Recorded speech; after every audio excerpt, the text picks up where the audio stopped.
On May 24, 2022, a small elementary school in Uvalde, Texas became the site of one of the deadliest school shootings in American history. 19 children and 2 teachers were killed at Robb Elementary School. Nearly 3 years later, the echoes of that day are being heard again, this time in a courtroom. This week, jurors in Corpus Christi listened to haunting testimony from Arnulfo Reyes, a 4th-grade teacher who survived the attack. I looked at my door, and that's when I saw him, a black shadow. The black shadow was holding a gun. I just saw the fire come out of the gun. Reyes told the jury he was shot in the arm, fell to the ground, and then watched as the gunman turned his weapon on his students. Moments later, Reyes himself was shot again, this time in the back. I prayed and I gave myself to the Lord. I waited for everything to be over. Reyes taught in room 111. None of the children in his classroom survived. The shooter was Salvador Ramos, an 18-year-old who entered the school with a rifle and moved freely between classrooms. Reyes testified that Ramos taunted him after shooting him.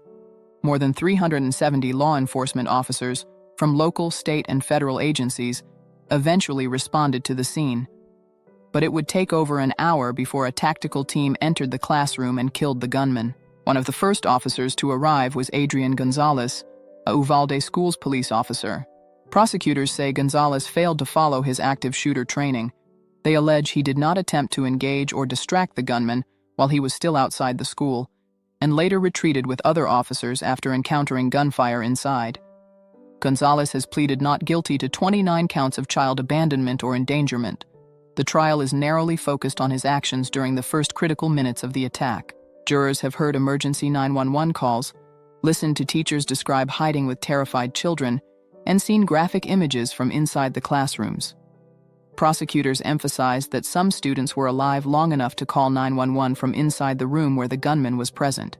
Legal experts say this case is rare, charging a police officer not for committing a crime but for allegedly failing to act. Gonzalez and former Uvalde Schools Police Chief Pete Arredondo are the only 2 officers to face criminal charges related to the response that day. Arredondo's trial has not yet been scheduled. For survivors like Arnulfo Reyes, the courtroom is not just a place of justice, but a place where the memories of that classroom and those children refuse to fade. This trial is not only about what happened in Uvalde, but about responsibility, accountability, and the cost of inaction when seconds matter most.